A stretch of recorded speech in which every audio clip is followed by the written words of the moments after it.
Este episodio es presentado por Thinkers, la plataforma que vincula el talento especializado con las empresas líderes de tecnología en México y Latinoamérica. Uno de los retos que escucho cuando entrevisto a mis invitados es la atracción de talento de alto nivel. Thinkers ha brindado beneficios tangibles a más de 20,000 usuarios. Su enfoque en la mejora de los procesos de selección ha permitido a empresas líderes como Microsoft, Amdocs, IBM e Improving reducir sus costos de selección en más del 50%. Encuéntralos en su página web www.thinkers.com. Thinkers se escribe TH y latina NCRS. Siempre cuento que en última instancia emigrar te obliga a pertenecer a lugares con realidades paralelas a las de uno o una, ¿no? Y en ese sentido uno trata de mantener su individualidad, pero al mismo tiempo trata de pertenecer. O sea, la manera en la que construye uno de los puntos que luego miras hacia atrás y conectas y dices, esta es mi historia, es a base de una serie de casualidades, que a veces sí son casualidades 100%, pero 80% de las veces son generadas por algo. Hola, ¿cómo estás? Yo soy Mario Salinas y bienvenidos a otro episodio de Lateral Podcast. Como sabes, este es un espacio donde la alternativa de historias, errores, fracasos y logros, todos ellos son válidos. Aquí sí se comparte algo diferente y lleno de valor. Te recuerdo que Lateral Podcast tiene episodio nuevo todos los lunes y los puedes encontrar en tu plataforma favorita de podcast. Esta vez tengo una gran noticia que darte. Decidimos hacer video, todo esto para tener una experiencia inmersiva de las entrevistas y de nuestros invitados. A partir de hoy están todos los episodios en YouTube. Encuéntranos como Lateral Podcast y suscríbete al canal. El día de hoy estoy entrevistando a Daniel Granata. A Daniel lo puedes encontrar en su cuenta de Instagram como @DaniGranata. Granata se escribe con doble T. Daniel nació en una pequeña ciudad de España llamada Cáceres, donde sus padres fueron profesores. Desde temprana edad se centró en el propósito de aprender para enseñar y enseñar para aprender. En el 2005 se mudó a México, donde él mismo menciona cómo lo volvió una mejor persona esta transición. Daniel ha sumado experiencia como publicista en Grupo W, Platzi, así como consultor independiente trabajando con marcas como Nike, Rexona, Cruz Roja, KitKat, por mencionar algunas. Actualmente Daniel trabaja como director de la maestría en negocios, innovación y creatividad en Centro, institución educativa superior dedicada a la profesionalización de la creatividad, a la par que se desarrolla como Brand Director en Story, startup que busca democratizar el acceso a tarjetas de crédito en segmentos desatendidos por el mercado financiero. En el 2021 publicó Una vida de creativo, memoria autobiográfica en la que cuenta parte de su historia y experiencias personales y profesionales relacionadas con la curiosidad y la creatividad. Hoy en este episodio de Lateral platiqué con Daniel sobre cómo entender el azar de las oportunidades, las lecciones después de una pandemia, cuáles son las dimensiones que tiene la creatividad, la tristeza de no lograr lo que querías y cómo entender el México mágico, entre muchos temas más. Como nota del episodio fuimos muy concreto en algunos temas, dejando la puerta abierta para una continuación de este episodio lleno de aprendizajes de cómo entender e interiorizar la creatividad. Y como siempre te deseo que disfrutes de este gran episodio, tanto como yo. Mil gracias. Daniel, ¿cómo estás? Bienvenido a Lateral. Hola Mario, muy bien, muy contento de estar aquí, muy a las carreras como siempre que hablamos tú y yo, pero por fin lo logramos. Oye, no sé si la competencia sea intencionada o no, pero entre tú o Diego Barrazas son los que más podcasts tienen como entrevistados, entonces mucho que preguntar, espero y salir de aquí contigo con más preguntas que respuestas. Y pues nada, te agradezco mucho tu tiempo. Esperemos y le saquemos provecho y dejar la puerta abierta para una continuación. Quiero empezar por lo siguiente. Digo, yo sé que pues biológicamente eres español, pero ya muy conquistado por tierras mexicanas por muchas razones. Totalmente. Entiendo que uno de los mejores consejos que has recibido fue de tus papás y fue respecto a venirte a vivir acá a México. Platícame un poquito de la parte de cómo te convirtió en mejor persona, como tú mismo lo refieres. A lo mejor de la parte, no sé, folclórica, que seguramente está en esa ecuación, y luego pues ya lo que más te ha, no sé, enganchado. Claro, Sí, siempre lo cuento como anécdota y las personas pienso que siempre que lo cuento piensan que a lo mejor estoy exagerando, pero es algo que probablemente es común a todas las personas que emigran por privilegio, como puede ser mi caso, ¿no? Creo que hay personas que emigran porque no tienen otra opción. En mi caso fue algo totalmente deliberado, no buscado, pero al final sucedió. Y siempre cuento que en última instancia emigrar te obliga a pertenecer a lugares con realidades paralelas a las de uno o una, ¿no? Y en ese sentido, uno trata de mantener su individualidad, pero al mismo tiempo trata de pertenecer. Y en eso uno descubre como muchos más matices, muchas opiniones que no son ni blancas ni negras, sino grises, ¿no? Descubre otras culturas, otros hábitos, otras formas de relacionarse. Y en ese sentido, pues lo observo sobre todo cuando regreso a España, ¿no? O, por ejemplo, pongo el Twitter de España, ¿no? Y veo como muchas veces, pues España es un país tremendamente autorreferencial y que tiene una cultura que en sí mismo encapsula la atención de todas las personas que viven allí y cuando sales, ¿no? Descubres el mundo es mucho más grande. Ninguno de los dos casos es mejor uno que otro, ¿no? Pero en mi caso sí siento que mi mundo se expandió y mi capacidad de relacionarme, de amar, de trabajar, de colaborar, se expandió también por el hecho de ser un emigrante privilegiado, claro. Oye, ¿recuerdas algo en lo que, no sé si sea la palabra ceder o a lo mejor es la palabra ceder en el aspecto del choque cultural o de encontrar como puntos ciegos a la hora de adaptarte tanto a la manera que se Ujú. trabaja en Latinoamérica, cómo se consume contenido, cómo se escribe, ahora que tienes tú un libro publicado en el 2021, La vida de un creativo, algo donde digas tú, bueno, tengo que ceder también para dejar que entre algo en mí que a lo mejor me estoy perdiendo. Yo en general no discuto con México. Creo que es un país que tiene un folclore muy particular. México y Latinoamérica en general, ¿no? Siempre cuento como chiste, ¿no? Que todos los países de Latinoamérica presumen mucho de su ingenio y también presumen de que su himno es el segundo más bonito después de la Marsellesa, ¿no? Entonces, en ese sentido, hay cosas que como europeo, que somos mucho más cuadriculados y estructurados, México es un reto constante a tu capacidad de entendimiento de las cosas, ¿no? Y hablo desde la manera en la que uno se relaciona con un ahorita hasta la manera en la que hay personas que se levantan por la mañana y apartan espacios de la calle pública con unas cubetas para que decidir quién estaciona y quién no, ¿no? Y siempre cuento que cuando esto se lo expliques a alguien que a lo mejor sea un alemán, le deben explotar las bisagras de la cabeza porque no tiene ningún sentido. Pero hay un realismo medio mágico que existe aquí que tiene que ver con eso, ¿no? Con el hecho de que muchas veces la realidad y la ficción, lo posible y lo imposible conviven. Sigo siendo alguien que observa en tercera persona y de manera como muy turística la realidad en la que habita, aunque lleve aquí casi ya 18 años, ¿no? Eh, pero veo como hay personas que confrontan contra ella, ¿no? Y entonces de repente pues se quejan de cosas que ven de una manera así amarga, porque lo están juzgando con los parámetros del lugar del que proceden, ¿no? Y entonces es como, pues bueno, al final, en última instancia, si decidiste emigrar a otro país, creo que también parte del reto es aculturizarte, ¿no? A las costumbres de ese lugar y navegarlas en la medida de lo posible, ¿no? No pretender que todo cambie porque el mundo gira en torno a ti, que no lo hace, ¿no? Entonces, pues yo siempre recomiendo eso, ¿no? Ver todo con una sana distancia en tercera persona. Hay cosas que me siguen indignando, pero luego hay otras que a lo mejor cuando lo piensas seriamente pues son más cómicas que tristes. Oye, hablando de esto, que a lo mejor lo resumo yo así, estos periodos de adaptación y de entender la cultura y aceptarla y a la vez observarla también como desde toda tu experiencia también siendo extranjero. mm, a la hora que has tenido, digo, has tenido muchos proyectos, cuando te conozco acá en Chihuahua, sabía lo de Nike, pero no sabía otros proyectos muy grandes con los que hayas trabajado.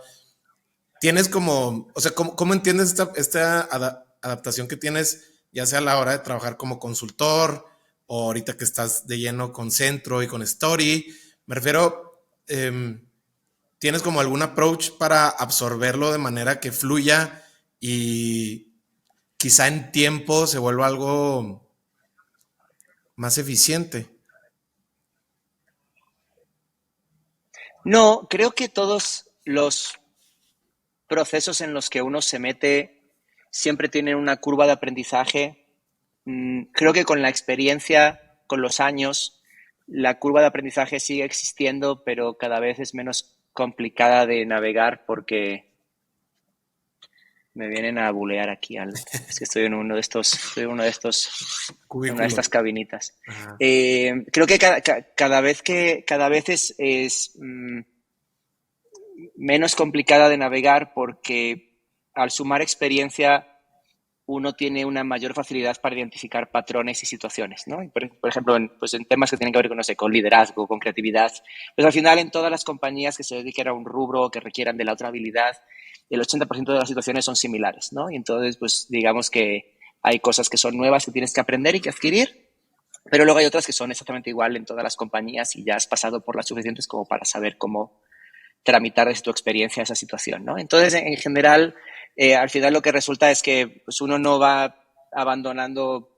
lo que es en una actividad y luego se transforma en otra cosa para dedicarse a otra, sino que va construyendo como capas encima de lo que uno hace o lo que uno sabe, de manera que eventualmente uno es como la versión compuesta de todas las experiencias por las que ha pasado y entonces desde ese punto de vista, pues probablemente cuando te metes en algo nuevo, siempre hay cosas que aprender, evidentemente, pero al mismo tiempo también hay un montón de cosas que involuntariamente ya sabe o que a lo mejor puede traer de otro lugar y aplicarlas, ¿no? Para resolver esas situaciones. Y así, pues, digo, no, eso no le quita dificultad a las tareas, a las labores, a cada rol que uno pueda desempeñar, pero en cierta forma ya no es empezar de cero cada vez, sino que vas como recordando, ¿no? Y aplicando. Todo construye sobre todo, ¿no? Oye, y Sí, bueno, claro. entiendo que digo, no sé si lo describirías así tu recorrido por todas las industrias donde has estado, que todas se parecen a todas, pero ha sido como algo en un camino lateral, ¿no? Y bueno, estudiaste ingeniería y luego antropología y a lo que quiero llegar es cómo en esos primeros destellos de cómo entendías la creatividad, ¿cuáles eran tú las señales de que quizá por ahí querías como explorar todo ese universo? ¿O cómo lo entendías tú en ese momento?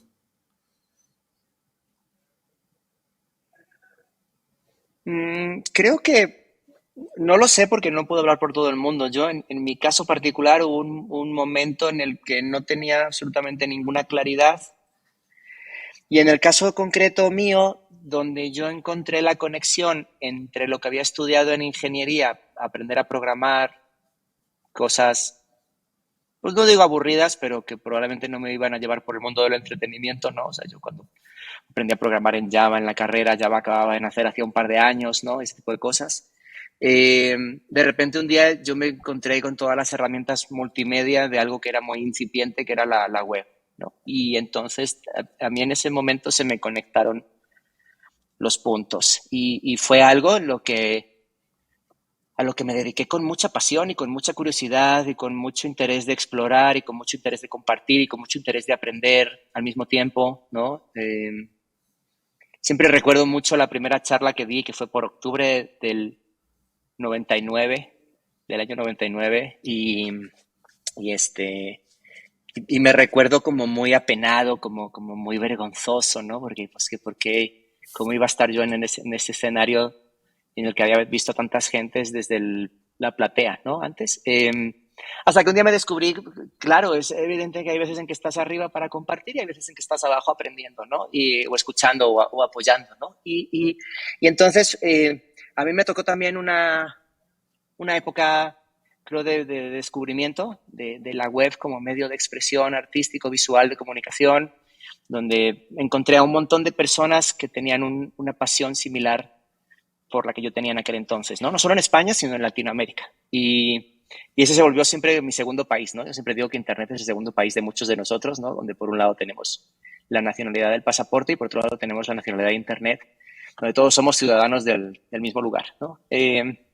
Entonces, en ese sentido, para mí fue una cuestión muy casual, donde en algún momento los puntos se conectaron sin yo buscarlo, pero donde dije, esta es, ¿no? Y eso obviamente, digo, me ha llevado luego por una serie de etapas donde creo que el elemento común es la curiosidad y donde siempre me he preguntado qué viene después, ¿no? Y qué más hay, o qué más puedo aprender, o en qué más me puedo desarrollar.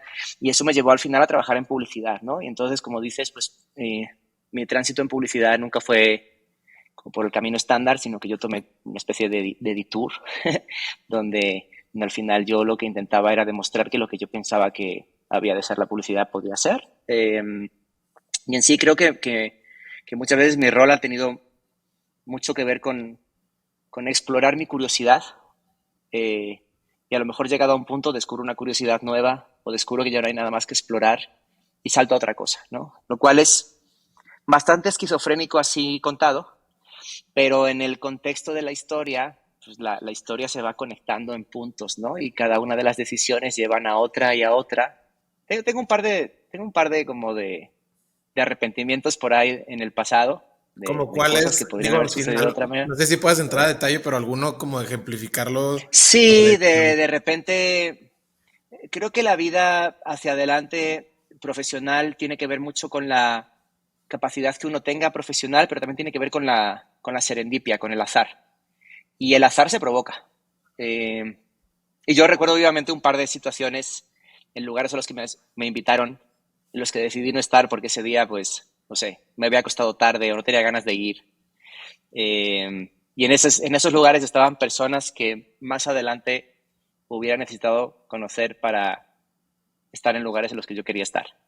Y por haber no ido a esos lugares, por pereza o por cansancio o lo que fuera, siento que minimicé mis capacidades de serendipia, ¿no? Y entonces al final uno es, sí, uno piensa que uno solo avanza a base de talento, pero no, uno tiene que encontrarse las puertas por las que luego el talento te hace cruzar.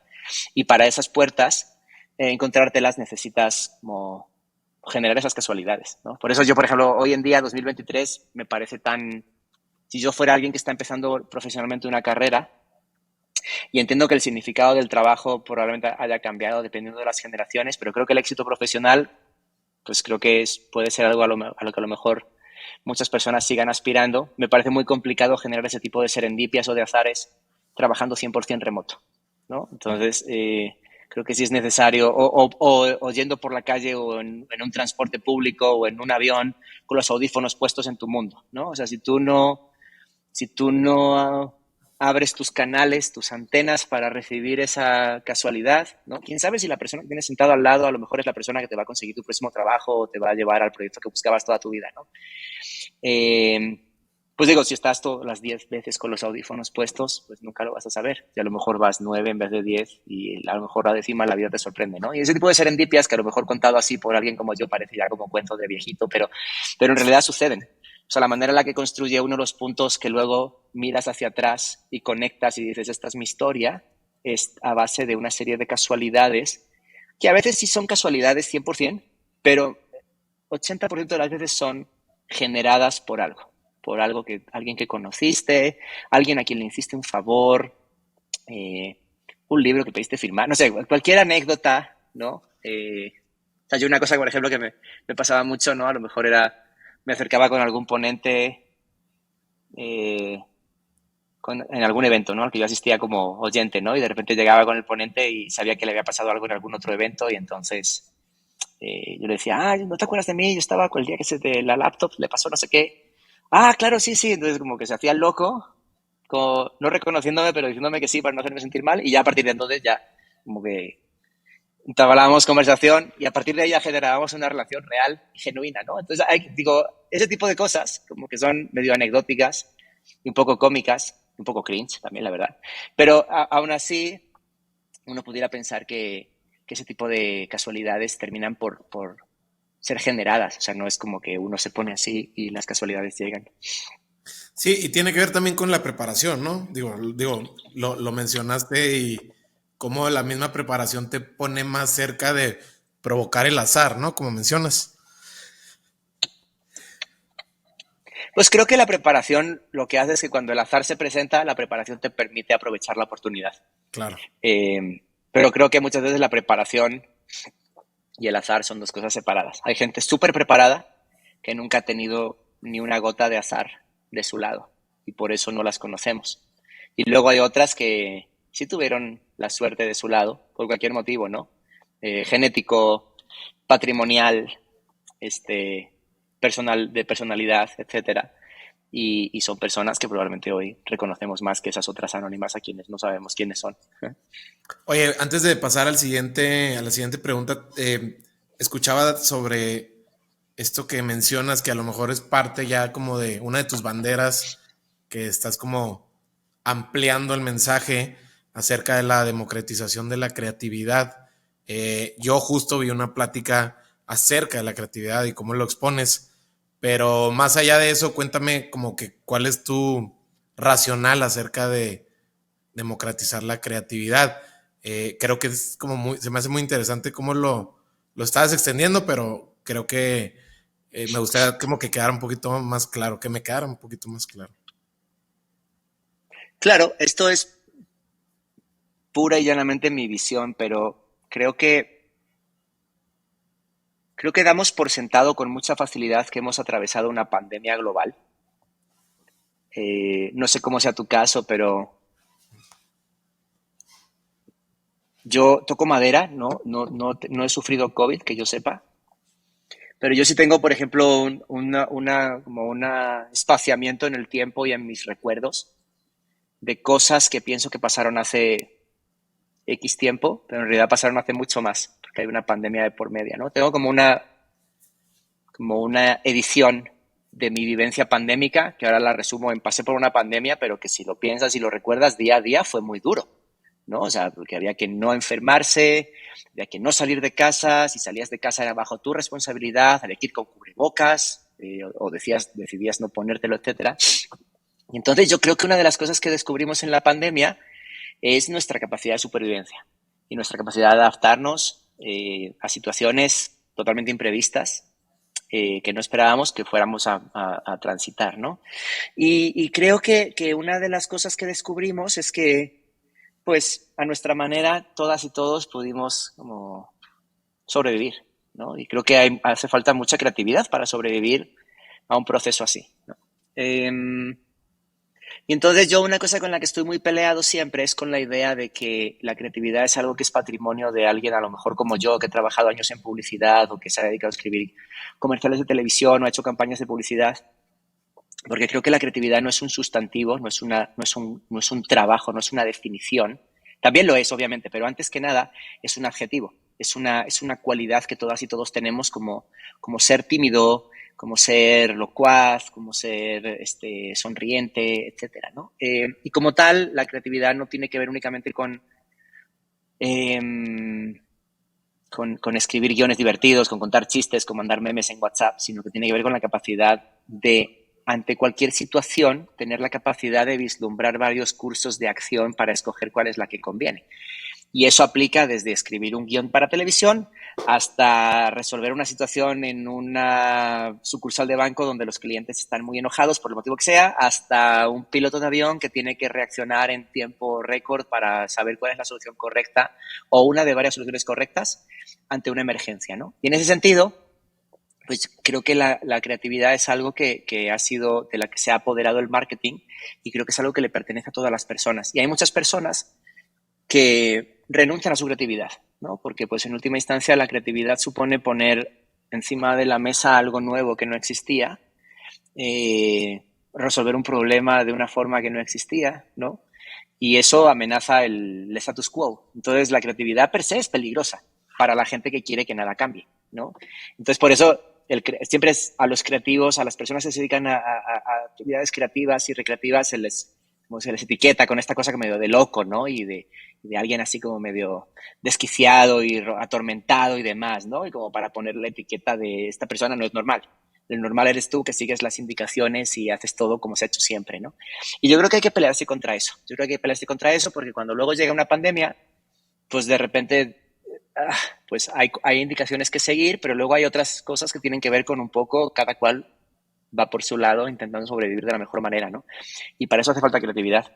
Entonces, sí, yo estoy en en este esfuerzo ahora donde me he dado cuenta, después de la pandemia, de que durante mucho tiempo yo he dado talleres o clases sobre creatividad, yendo directamente al grano de explicar cómo se genera, a gente que a lo mejor siente o no se siente con la licencia o el permiso de ser personas creativas.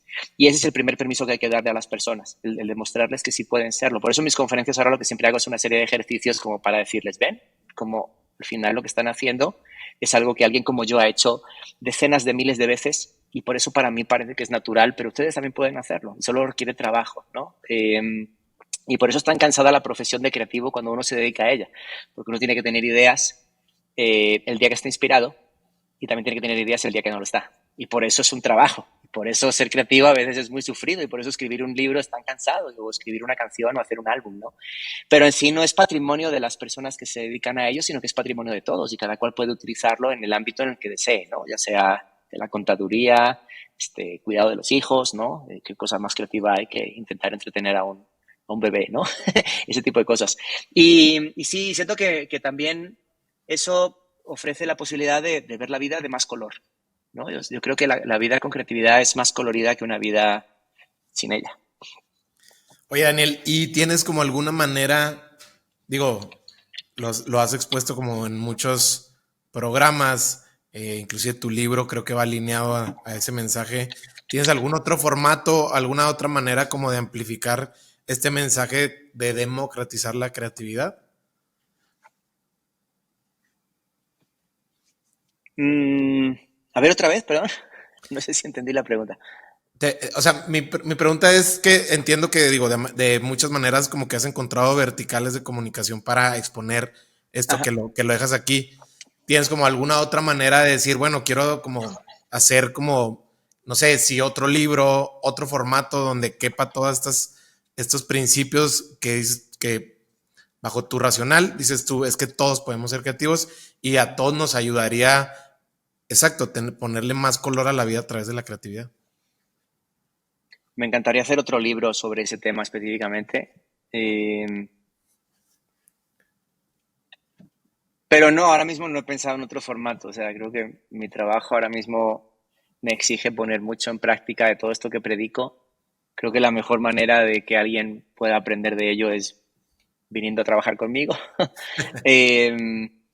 Eh, sí, y en general creo que, bueno, o sea, hay grandes pensadores a este respecto, ¿no? Por ejemplo, Edward de Bono es un clásico, ¿no? El creador de la teoría de los seis sombreros o pensamiento lateral, ¿no? Eh, entonces, yo lo que sí creo es que sigue habiendo una necesidad de convencer a la gente que puede ser creativa. O sea, lo que voy es que aunque exista un montón de literatura y de material curricular a ese respecto, al final la tendencia sobreprotectora de los papás desde que eres pequeño y te dicen, cuidado, no te subas ahí o no metas el dedo ahí, hasta cuando eres mayor y te dicen, ¿cómo vas a estudiar eso? ¿No? Esa es pura protección. Pero en última instancia van coartando como las aristas creativas que tenemos para intentar que encajemos, ¿no? En una analogía bastante chusca, pero en general a lo que voy es que en última instancia lo que se pretende cuando eres adulto es que encajes, ¿no? Y que encuentres un trabajo y que con eso te puedas permitir el lujo de formar una familia, etcétera, ¿no? Digo, todo esto tiene muchas salvedades en 2023, pero creo que en general uh, lo que existe hoy es como creo una necesidad de probablemente esto se inculca desde la... Estaría bueno que desde la escuela no se perdiera, ¿no? O sea, como que se va perdiendo con los años y creo que lo que estaría bien es encontrar un proceso mediante el cual uno llegara a ser adulto o adulta sabiendo que la creatividad es una virtud, no como una cosa estética funcional que está bonito tener para contar chistes, pero que realmente el trabajo serio tiene que ver con una hoja de Excel. No, hay que ser muy creativo o creativa para usar Excel bien o correctamente, ¿no? Y eso es lo que siento que nos falta, ¿no? Pero digo, yo, más allá de este interés que tengo ahora, tampoco soy el pipila de la creatividad, ni lo pretendo, ¿no? Entonces, pues digo, hay tiempo para todo. Sí me gustaría escribir sobre esto, la verdad. Sí me gustaría compartir mis pensamientos y sobre todo de lo que eso supone luego para cuando alguien trabaja en equipo y demás, ¿no? Y cómo la creatividad es un lenguaje compartido entre todas las personas que componen un equipo, independientemente del origen de esas personas, ¿no? La creatividad es un gran es un gran aceite de engrase, ¿no? Yo, por ejemplo, ahora, pues hace poco tuve la experiencia de completar un proyecto de un podcast que empecé a escribir con unas personas a quienes no conocía de nada, tenía una amiga en común y nos presentó y a partir de encontrar juntos una temática acerca de la cual crear algo, empezamos a colaborar y ahora somos súper amigos, ¿no? Y me parece muy bonito eso, ¿no? La creatividad como vínculo también que une a las personas, ¿no? Y genera vínculos afectivos, más allá de únicamente la creación. Sí, yo Pero pienso que, no tengo otros formatos ahora, perdón. digo, seguramente conociendo la parte curiosa e inquieta de tu cabeza, estoy seguro que en pronto te saldrá como que ya el cómo quieres que pase eso. A lo mejor, como dices tú, una metodología, digo. Y como dices tú, tampoco no eres como el dueño de la creatividad o el pípila, como mencionas, pero seguramente para allá lo puedas girar si es que Ahí quieres. ves mi aculturación mexicana ya, ¿verdad? Sí, Ya viste ahí como, sí, sí. Sí. ya ya le domino el Justo libro de texto. sí, sí, sí. Ahora que están tan escasos. Oye, pero es que yo, bueno, nomás para complementar, si es que es necesario, pienso que cuando haces amistades a través de la creatividad, es como cuando en la primaria hacías amigos en el recreo, porque, digo, en el recreo era puro juego, pero a través del juego encontrás afinidades y ahora a través de la creatividad, que a lo mejor puede ser que tenga también un resultado económico o no, pero aún así lo disfrutas como niño, ¿no? Sí, es una buena analogía. Eh, hay mucha literatura, o sea, creo que se romantiza mucho la creatividad, como decía antes, ¿no? Eh, no sé, yo ayer, por ejemplo, venía en el Uber escuchando y estaba poniendo el locutor o locutora, no me acuerdo, varios temas de Prince Sí. y dices, wow, este tipo era un genio. Pero aparte de ser un genio, trabajaba más que nadie. Entonces, el punto al que voy es que la creatividad, incluso hasta si la tienes un poco como don, necesitas trabajarla muchísimo y es un trabajo de tiempo completo. O sea, trabajar como creativo, como creativa en cualquier ámbito, no es una profesión romántica de... O sea, es un trabajo muy exigente y muy doloroso y donde te enfrentas muchísimos días a problemas personales, a una sequía de inspiración, ¿no? A una serie de cuestiones.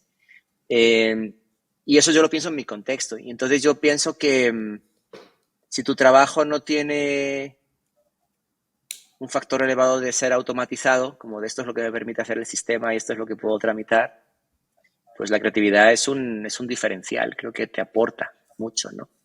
Entonces sí, en ese sentido yo creo que esa es una misión que independientemente de quién, creo que no le pertenece a nadie, pero creo que sí hay que empujarla entre todos.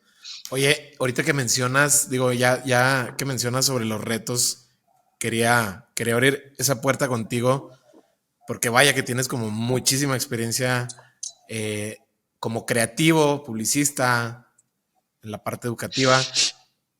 ¿Recuerdas algún reto de esos que quizá no ves la luz al final del camino, que a lo mejor sí te dejaron mejor parado? No tanto, digo, quitando el tema convencional de éxito, sino Ajá. que sí te dejó una piel más sensible o una mejor escucha a la hora de trabajar con ciertas marcas, ciertos clientes. Ahorita que estás como, pues, en una posición de un liderazgo como muy vocal. Hacia atrás, Uh-huh. ¿recuerdas algún reto mayor, mayúsculo, que me puedas platicar?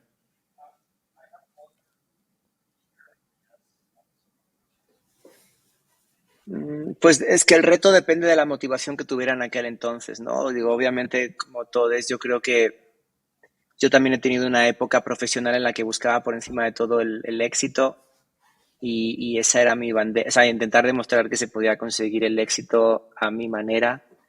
Eh, pero claro, para llegar a lograr algo tienes que tener muchos pequeños fracasos y muchas frustraciones. Eh, Te diría que no hay un proyecto concreto. Siento que hay un momento en el que te das cuenta de que la suerte juega un factor importante. O sea, sí recuerdo un momento muy claro en algún punto en mi trayectoria publicitaria donde recuerdo muy claramente cómo hay un antes y un después de que una serie de piezas se alinearan y entonces empezaron a suceder proyectos uno detrás de otro que desembocaron en gran éxito. Pero por el camino los 12 meses anteriores fueron absolutamente miserables porque muchas veces uno llega a un lugar y piensa que ya está todo listo como para operarlo y muchas veces cuando uno quiere hacer algo distinto tiene que construirlo desde cero y para eso se requiere mucha energía. Y una de las cosas que uno descubre es que muchas veces no hace falta convencer a 300 personas de lo que quieres hacer. Basta con convencer a 10 y que las otras 290 nos interpongan. Y eso es una enseñanza que está mucho más clara en la película de Will Smith En busca de la felicidad. Cuando, ¿te acuerdas? No sé, ¿te acuerdas cuando estaba viendo el listín telefónico como de las personas a las que tiene que contactar para venderles bonos? Entonces el tipo de repente dice, ¿para qué hablo con todos estos? Mejor hablo con el CEO y si el CEO me dice que no, pues directamente paso al siguiente, ¿no? Y eso es como la reducción a una anécdota cinematográfica de algo que yo descubrí a través de muchos meses, ¿no? Claro, cuando tú lo cuentas ahora hacia atrás, pues uno puede resumir semanas muy estresantes de su vida en un par de tweets. Pero en general creo que ese, por ejemplo, es un gran tema. Sí. Otro aprendizaje, por ejemplo, es que en general siempre que uno quiera que las cosas pasen, va a ser muy complicado que no sucedan. Si tú lo quieres más que los demás, hay un punto en el que te van a decir, ya no jodas, va, venga, ¿no? Como anécdota, si alguien no me cree, esa es la manera en la que nace el iPhone. Steve Jobs no quería hacer el iPhone y hay una serie de personas de su equipo que le dice, hay que hacer el teléfono, hay que hacer el teléfono, hay que hacer el teléfono, hasta que históricamente viene la biografía de Walter Isaacson, el tipo dice, ya, hagan lo que quieran, váyanse al carajo, déjenme en paz, ¿no? Y al mismo tiempo, cuando lanza el iPhone, Steve Jobs no quiere que existiera el App Store donde la gente pudiera subir aplicaciones hasta que Android lanza la suya y empiezan a ver cómo Google empieza a generar un montón de dinero por las cosas que subían los desarrolladores. Steve Jobs no quería abrir su teléfono, su sistema a desarrolladores externos por lo que pudiera pasar, hasta que también ya se deja convencer y ya es como, hagan lo que quieran, vayan al carajo, déjenme en paz, ¿no? Y creo que son dos grandes ejemplos de que en última instancia cuando alguien quiere algo lo suficiente puede empujar a que suceda. Lo que pasa es que por el camino hay veces en que dices, esto es muy cansado y no merece la pena, ¿no? Y entonces como que uno cambia las prioridades o se orienta a otra cosa o lo que sea, ¿no? Pero en general yo creo que cuando uno quiere algo mucho y tiene la energía para seguir jodiendo, es como la gota que termina por doblegar a la roca. Creo que eso de verdad existe. Entonces, para mí, más allá de procesos, de proyectos, he tenido proyectos donde, pues, claro, los celebro y tengo proyectos también que han sido bonitos fracasos que contar con nostalgia bonita. Y he tenido proyectos que han sido un desastre absoluto y que no quiero ni recordar, aunque los recuerdo. Pero en general ese no es el aprendizaje. Creo que el aprendizaje es que uno puede optimizar el input, puede optimizar lo que uno hace esperando que luego el resultado llegue. O sea, uno no puede prometer el resultado, uno no puede garantizarse el resultado y si pone su foco en el resultado, va a acabar muy frustrado. Si pones el foco en intentar maximizar las probabilidades de que suceda ese resultado, a lo mejor no pasa, pero sabes que hiciste todo lo que podías. Y yo he estado de los dos lados, ¿no? O sea, yo sí me recuerdo en los primeros años, sobre todo de mi carrera publicitaria, ¿no? Me acuerdo en un festival de Cannes donde teníamos una pieza finalista en varias categorías y pensábamos que alguna iba a ser y no fue, y no ganamos ningún león ese año y fue como triste para todo el mundo, ¿no? Porque era como... Entonces, bueno, lo que decidimos fue que teníamos que hacer como un mejor esfuerzo al año siguiente para intentar que si volvíamos a estar en la misma situación, aquello que estuviera evaluándose estuviera mejor evaluado, ¿no? Entonces, ese creo que sería mi aprendizaje, ¿no? O sea, no hay que convencer a 300 personas, basta con convencer a 10 y las horas nos interpongan.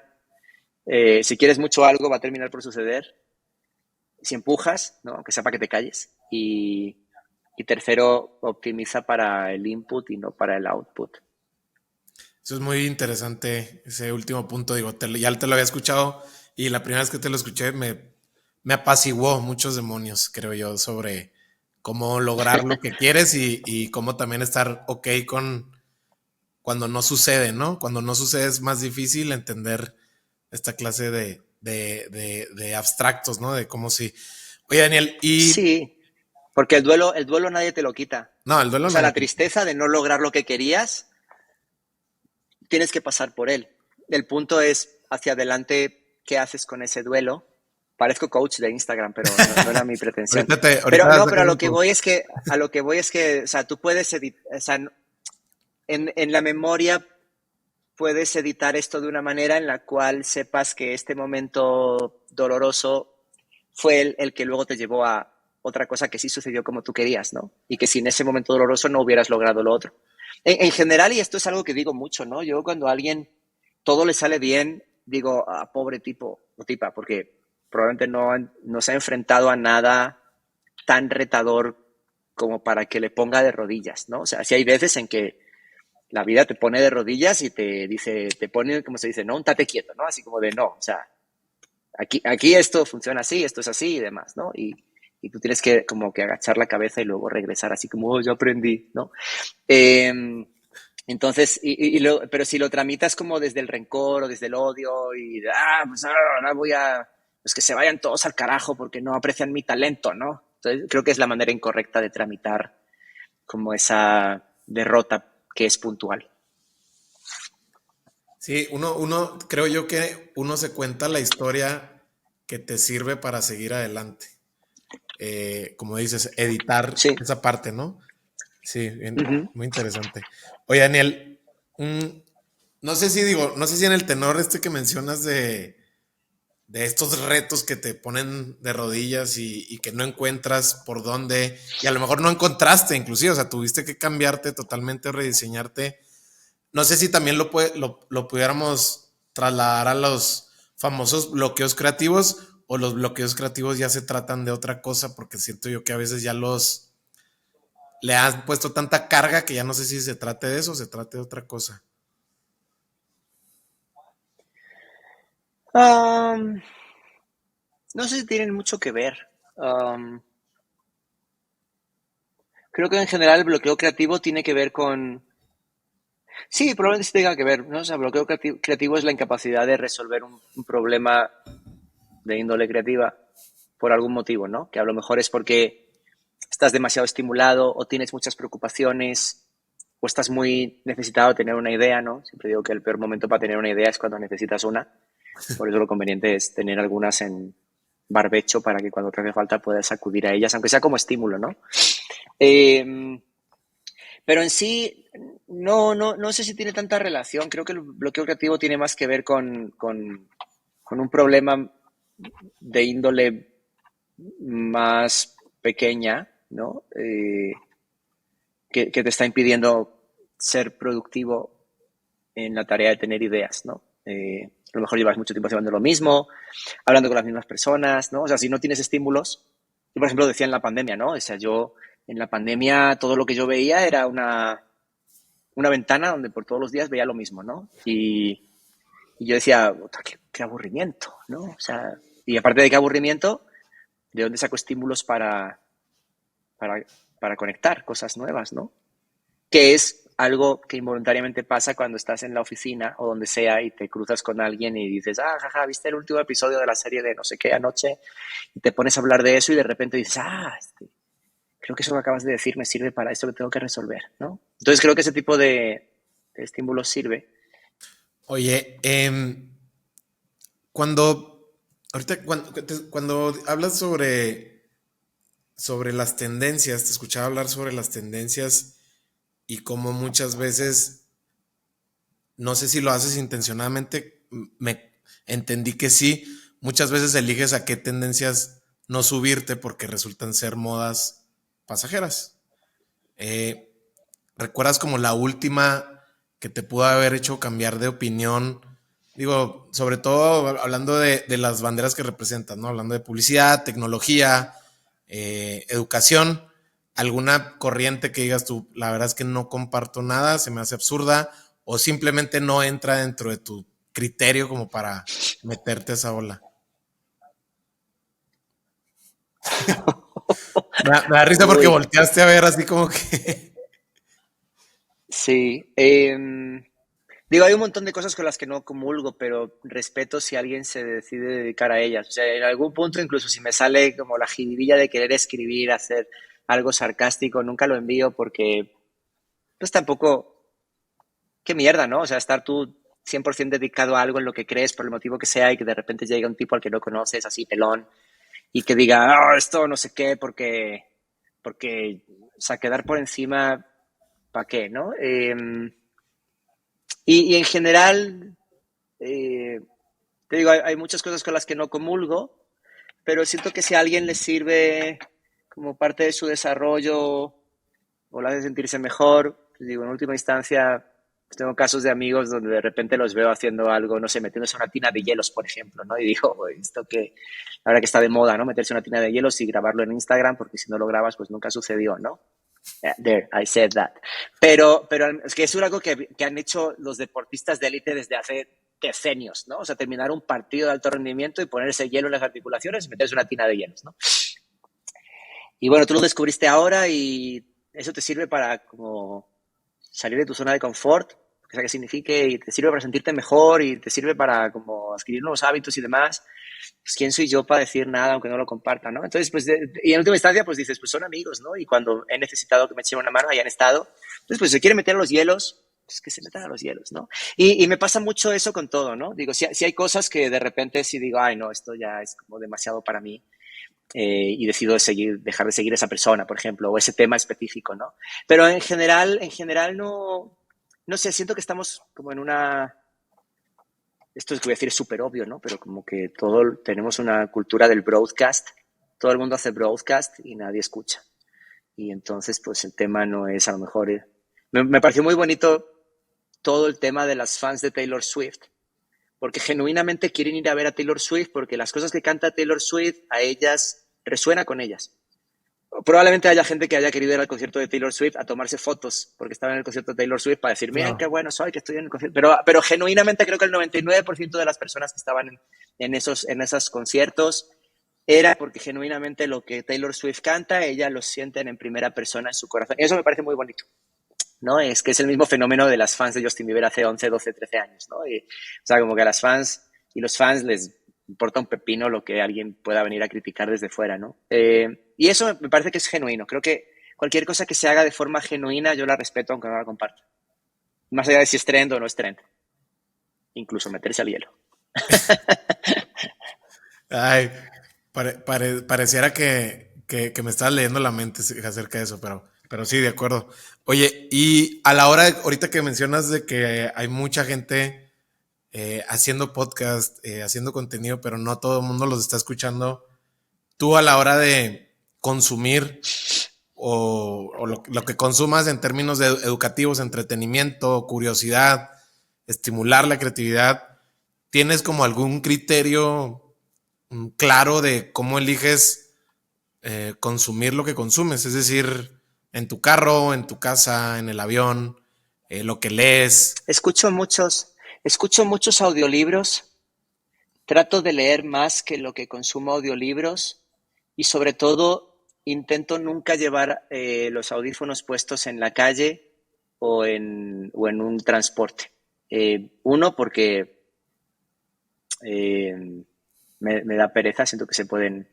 O sea, si voy por ejemplo, en mi auto, cuando tenía auto, porque ahora no tengo auto, sí probablemente voy escuchando algún tipo de audiolibro. Escucho pocos podcasts, la verdad. Eh, pero sobre todo trato de intentar no estar escuchando todo el rato podcast o libros. O sea, me parece que también es como una especie de costumbre ahora como muy mezquina, la de exigirle a todo el mundo, como que todo el mundo, todo el rato tienes que estar como en proceso de mejora continua.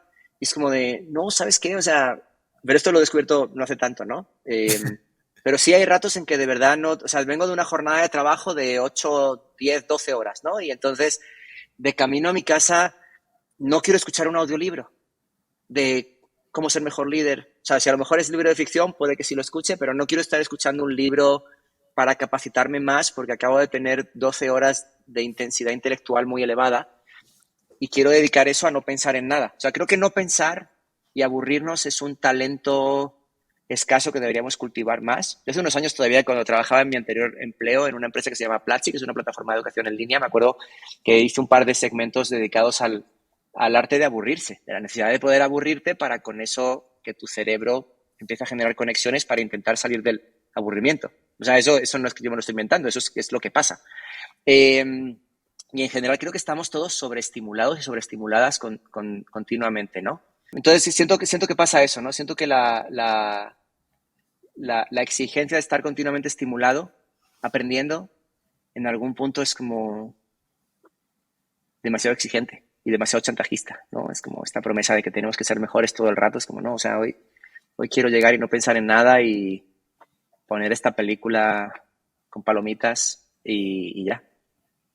Oye, y sé que, digo, ya me escuché en mi cabeza y seguramente suena bastante absurdo, por no decir otra palabra, pero ¿cómo te aburres tú intencionadamente? No tengo mucho tiempo, la verdad, que tengo 2 hijos. Eh, pero muchas veces es eso, o sea, espacios que podría ocupar leyendo o haciendo algo productivo, entre comillas, decido, decido no utilizarlos. Simplemente no hago nada. O sea, no sé, veo a lo mejor un rato el teléfono, o me pongo a cocinar la comida al día siguiente. O sea, intento hacer algo que no tenga carga intelectual de ningún tipo, ¿no? O sea, algo que sea como rutinario. Por eso, cuando alguien dice que las ideas surgen en la ducha, no es broma, es de verdad, es porque estás haciendo algo rutinario y entonces apagas el sentido crítico y es entonces cuando tu cerebro no puede bloquear las ideas como si lo hace cuando estás buscando una idea. Por eso cuando vas a pasear al perro, fregas los platos, eh, te duchas, surgen ideas porque estás haciendo algo monótono y no tienes que pensarlo. Oye, ¿y tienes alguna manera tú de registrar esa clase de ideas? O sea, o apelas nada más a tu memoria. Ah, no, yo soy de los que lleva libretita y apunta todo en servilletas y sí, luego en mi escritorio es un absoluto desorden y pues tengo como todo por ahí desordenado, pero yo sé dónde está cada cosa y intento que no me lo toquen. Eh, sí, intento transcribirlas luego a otro sitio para tenerlas por ahí almacenadas porque nunca se sabe cuándo se van a usar. Pero en general sí, o sea, creo que no hay una sensación, o una de las sensaciones más horribles para alguien que se dedica a trabajar con ideas es no acordarse de la idea genial que sabe que tuvo, pero que no apuntó. Es un gran remordimiento.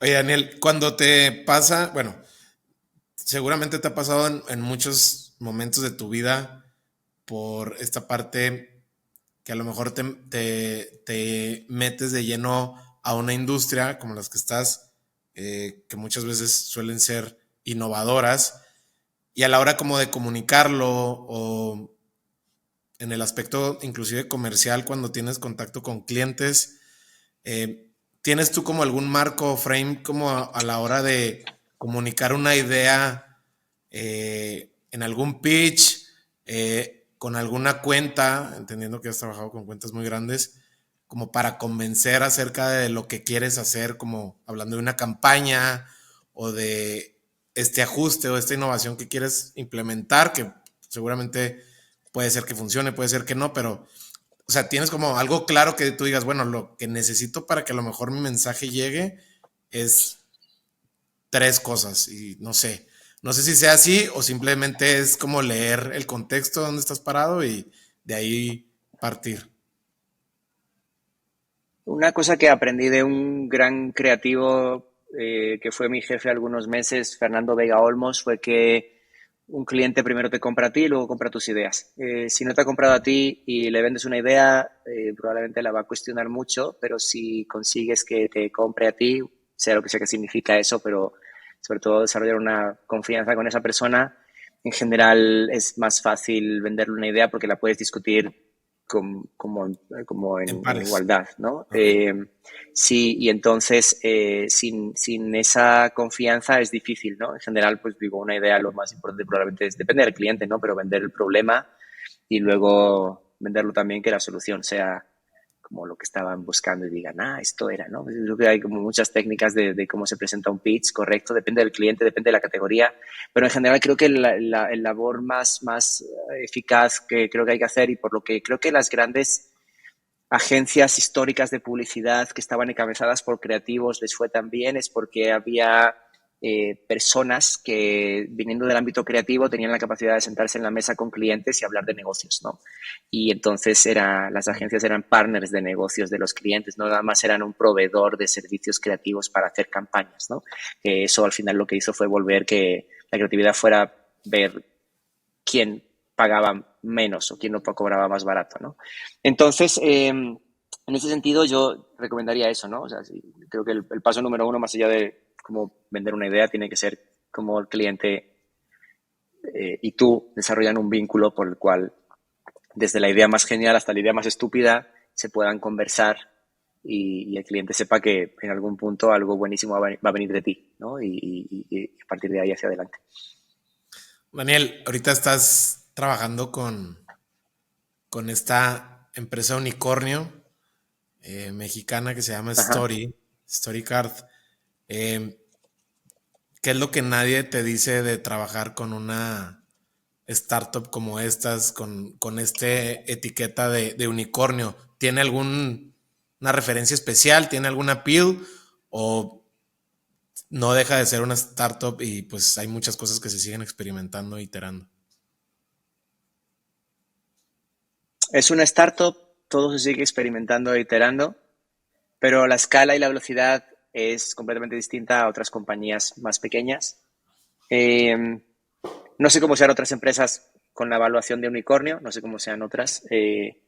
Específicamente en esta no es algo a lo que la gente le preste particular atención, porque hay tantas cosas que hacer en tan corto espacio de tiempo que hay que trabajar mucho y no le da tiempo a uno a como estar pensando en los laureles, ¿no? Pero en general creo que tiene que ver con el nivel de exigencia y sobre todo creo que en una compañía que tiene un requerimiento como los que tiene esta, lo que funciona, creo que en cualquier startup, ¿no? Lo que funciona hacia adelante son tomar decisiones. O sea, creo que si alguien ve una startup esperando a que le digan qué tiene que hacer, va a fracasar. Eso no significa que sea mal profesional, simplemente probablemente un entorno de startup no es para esa persona. En una startup se necesita mucha ownership, se llama, de tú saber que tienes problemas complejos, abiertos, que no tienen una única solución, tienen varias, tienes que encontrar cuál es el curso de acción hacia adelante correcto. A veces aciertas, la mayoría de las veces no, pero eso no se ve como un fallo, sino como una forma de aprendizaje, ¿no? Entonces, en ese sentido, pues digamos que la labor como manager también tiene que ver con el hecho de desarrollar confianza y reducir la incertidumbre de tus equipos para que sepan que es un espacio seguro en el cual nunca se castiga el error, sino que se castiga la inacción, ¿no? Y entonces, en ese sentido, en las dimensiones de la compañía, la velocidad sí es muy elevada, la intensidad sí es muy elevada, ¿no? Entonces, yo sí hay días en que mi tiempo calendario fluctúa porque es martes, pero han pasado tantas cosas el lunes y martes que uno piensa que es jueves y de repente al día siguiente amaneces y es miércoles todavía, ¿no? Y es, ¿qué está pasando? Pero en última instancia es divertido, es entretenido porque es una manera también hacia adelante de progresar, ¿no? Como líder, como creativo, como persona. Y eso creo que es muy valioso, el hecho de también entender que, aparte de contribuir a la misión que la empresa tenga, también uno está construyendo o sigue uno construyendo su desarrollo profesional, ¿no? Nunca se termina realmente y es muy divertido. ¿Qué es lo que te da ahorita que más te nutra en términos de valor eh, o activo para ti como para seguir construyendo como tu carrera estando ahí?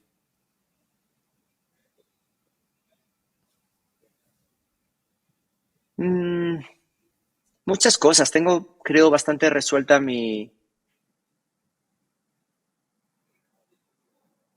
ego en el sentido más superficial de la palabra. Creo que está bien satisfecho. Creo que esa parte ya la cubrí. Creo que ya estoy en otra etapa de la vida donde ahora lo que quiero es eh, contribuir de forma significativa, eh, aprendiendo de gente brillante con la que trabajar y al mismo tiempo también pudiendo enseñar a gente que trabaje conmigo de la experiencia que he tenido durante todos estos años. En general ahora mismo me atrae mucho la idea de construir una marca como la de la compañía en la que estoy. Es una compañía que es relativamente joven, tiene apenas 3 años y un poquito más. Y creo que en general las startups son muy malas haciendo trabajo de construcción de marca. Eh, Y muchas veces incluso las startups no ven esto como un bug, sino como un feature, porque es una manera de decir que ellos no hacen publicidad como la que hacen las compañías grandes como Procter Gamble o Nike o Coca-Cola, ¿no? Hasta que llega un punto en su crecimiento en que se dan cuenta de que sí necesitan construir su marca, ¿no? Y cuando lo intentan es demasiado tarde o lo hacen mal o no saben. Y bueno, entonces en ese sentido a mí me atrae mucho esta idea de ahora desde mi rol poder contribuir desde la perspectiva estratégica y creativa a la construcción de una marca como es Story, ¿no? Que pues tiene más de 2 millones de clientes en un periodo de tiempo bastante reducido, pero que como misión hacia adelante, queriendo alcanzar 100 millones de clientes en toda Latinoamérica, pues estamos todavía bastante lejos, ¿no? Y para eso pues hace falta como gente con talento, ¿no? Y entonces yo pues, todos los días, la verdad, sí tengo que decir que me acuesto muy cansado porque trabajo mucho y son muchas horas de esfuerzo intelectual elevado, pero al mismo tiempo digo qué suerte tengo de trabajar con gente tan brillante como la que tengo, por ejemplo, en mi equipo, ¿no? O la gente para la que trabajo, ¿no? Es como una cuestión donde en última instancia no ha lugar siquiera como a síndrome del impostor ni nada de esas cosas, ¿no? Es como que qué es lo que traes tú a la mesa y esa es una opinión más de entre varias, como para al final encontrar consensos y cursos de acción. Y entonces creo que eso es bonito.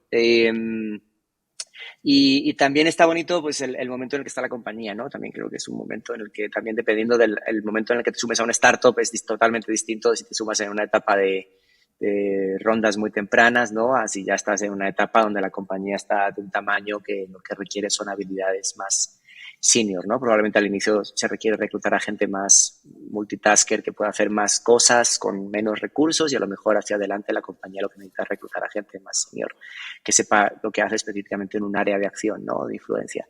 Entonces, Story está todavía como a medio camino de las dos, ¿no? Está como en un momento lindo y nada, la verdad es, digo, es un, probablemente creo que profesionalmente es el lugar donde quiero estar en este punto de mi carrera y espero que por muchos años, la verdad.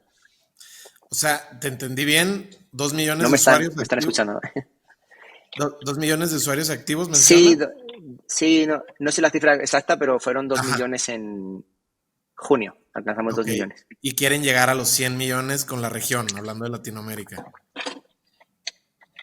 Sí, no solo con un producto de tarjeta de crédito, sino con otros productos. Por eso es tan relevante la noticia de la que hablábamos al inicio de lo que, de lo que nos permitieron hoy, la licencia que nos adjudicaron como Sofipo y todo ese tipo de cosas. Entonces ya eso permite que podamos expandir los productos y podamos llegar a más usuarios. Sí, o sea, lo que pasó, digo, para dar contexto, fue que las mismas autoridades que regulan les dieron la oportunidad, o bueno, les dieron las licencias para diseñar más productos financieros, ¿no? Prácticamente. Sí, adquirir una Sofipo, que es el acrónimo de Sociedad Financiera Popular, que es una entidad que regulatoriamente tiene la capacidad de captar dinero. Entonces, a partir de ahí, uno puede plantear la creación de productos como cuentas de ahorro, productos de préstamo, productos de otra índole, aparte del producto que tenemos ahora, que es una tarjeta de crédito, ¿no? Porque en una tarjeta de crédito somos nosotros quienes prestamos el dinero. Ahora, a través de adquirir una SOFIPO, tenemos la capacidad también de captar dinero. Entonces, con eso pues podemos hacer un montón de productos que sirvan para que las personas puedan desde ahorrar su dinero hasta poderlo invertir o reinvertir y generar valor con él, etcétera, ¿no? Y entonces por ahí, pues obviamente, como te puedes imaginar, hay un montón de cosas que no te puedo contar internamente sucediendo desde hace meses, ¿no? Pero bueno, está bien porque ves también la, las cosas que hacen con las personas con las que trabajas y dices, wow, ¿no? O sea, yo sí recuerdo como mi primer par de semanas en la compañía e iba a las juntas, ¿no? Y yo decía, wow, qué tipo tan inteligente, ¿no? O sea, qué criterio tiene esta mujer, ¿no? O sea, es algo que realmente es de admirar, ¿no? Oye, Daniel, regresando a la creatividad, entiendo, digo, entiendo y quizás sea un juicio mío, pero entiendo que no eres tan afín a dar consejos, pero más allá del consejo así como per se o como esta llave o fórmula para la gente que quiere como estimular su creatividad para temas generales, que Ujú. pudieras como sugerir en términos generales, digo, desde el estudiante hasta el oficinista, hasta el director general o lo que fuera que nos estén escuchando, ¿cómo entiendes tú un marco de referencia como para estimular la creatividad? Creo que en general tiene que ver con la curiosidad, uno, y tolerar el descubrimiento. O sea, creo que si el descubrimiento te incomoda, probablemente no seas una persona cómoda con la creatividad. Si el descubrimiento te entusiasma, entonces probablemente sí, en cualquier ámbito. Entonces, creo que ese sería mi consejo, ¿no? O sea, como que ser una persona curiosa y con eso saber luego qué hacer con esa curiosidad, con lo que descubriste. Daniel, por último, siendo bien respetuoso de tu tiempo, consumes muchos libros, ya lo decías, eres autor. Si tuvieras que recomendarle más bien un solo libro a tus 2 hijos que tienes actualmente para el resto de sus vidas, ¿cuál libro sería y por qué?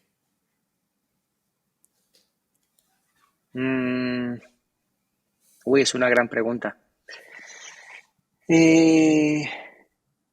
No lo sé, esperaría que no leyeran uno solo, sino muchos, y ellos descubrieran cuál es el que les genera sus enseñanzas. Mi rol creo que no es tanto decirles que tienen que leer, sino proveerles de la oportunidad.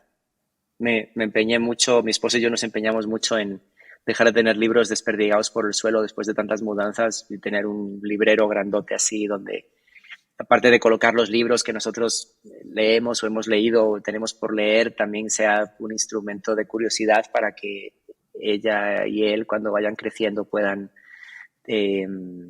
como agarrar este por acá o agarrar este por acá, ojearlo y ver si les interesa o no, ¿no? Qué sé yo, si a lo mejor estoy yo recomendando El Principito y de repente llega mi hija y agarra uno de, no sé, una biografía de Basquiat y entonces de repente decide que ese es su libro, ¿no? Entonces creo que en ese sentido no tengo tanto que decirles yo como intentar dentro de mis capacidades limitadas como papá el abrirles puertas de conocimiento, ¿no? Para ver si alguna de ellas es la que quieren cruzar.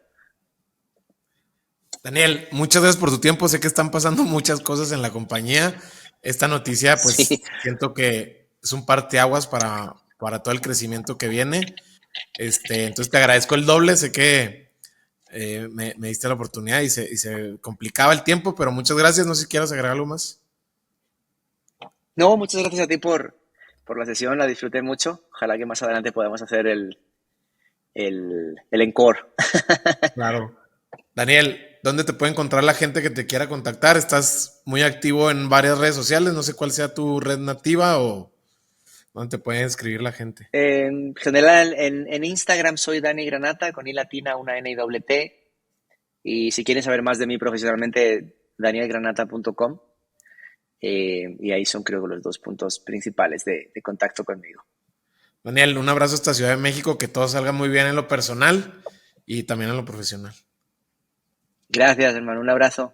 Buenas noches. Y eso fue todo por hoy. Si alguien tiene la autoridad para democratizar la creatividad, es Daniel. Y estoy seguro que lo está logrando gracias a la amplitud que tiene su mensaje. Si te gustó el episodio, ayúdame compartiéndolo vía WhatsApp con alguien que pueda conectar con esta clase de entrevista. También nos puedes seguir en Spotify para que no te pierdas ningún episodio. Por último, me encuentras en Instagram como Mario Salinas. Escríbele a Daniel, @DaniGranata, Granata se escribe con doble T, y dile qué te pareció el episodio. No olvides etiquetarnos en tus historias con la frase, reflexión o aprendizaje que más te gustó. Nos vemos en el próximo episodio.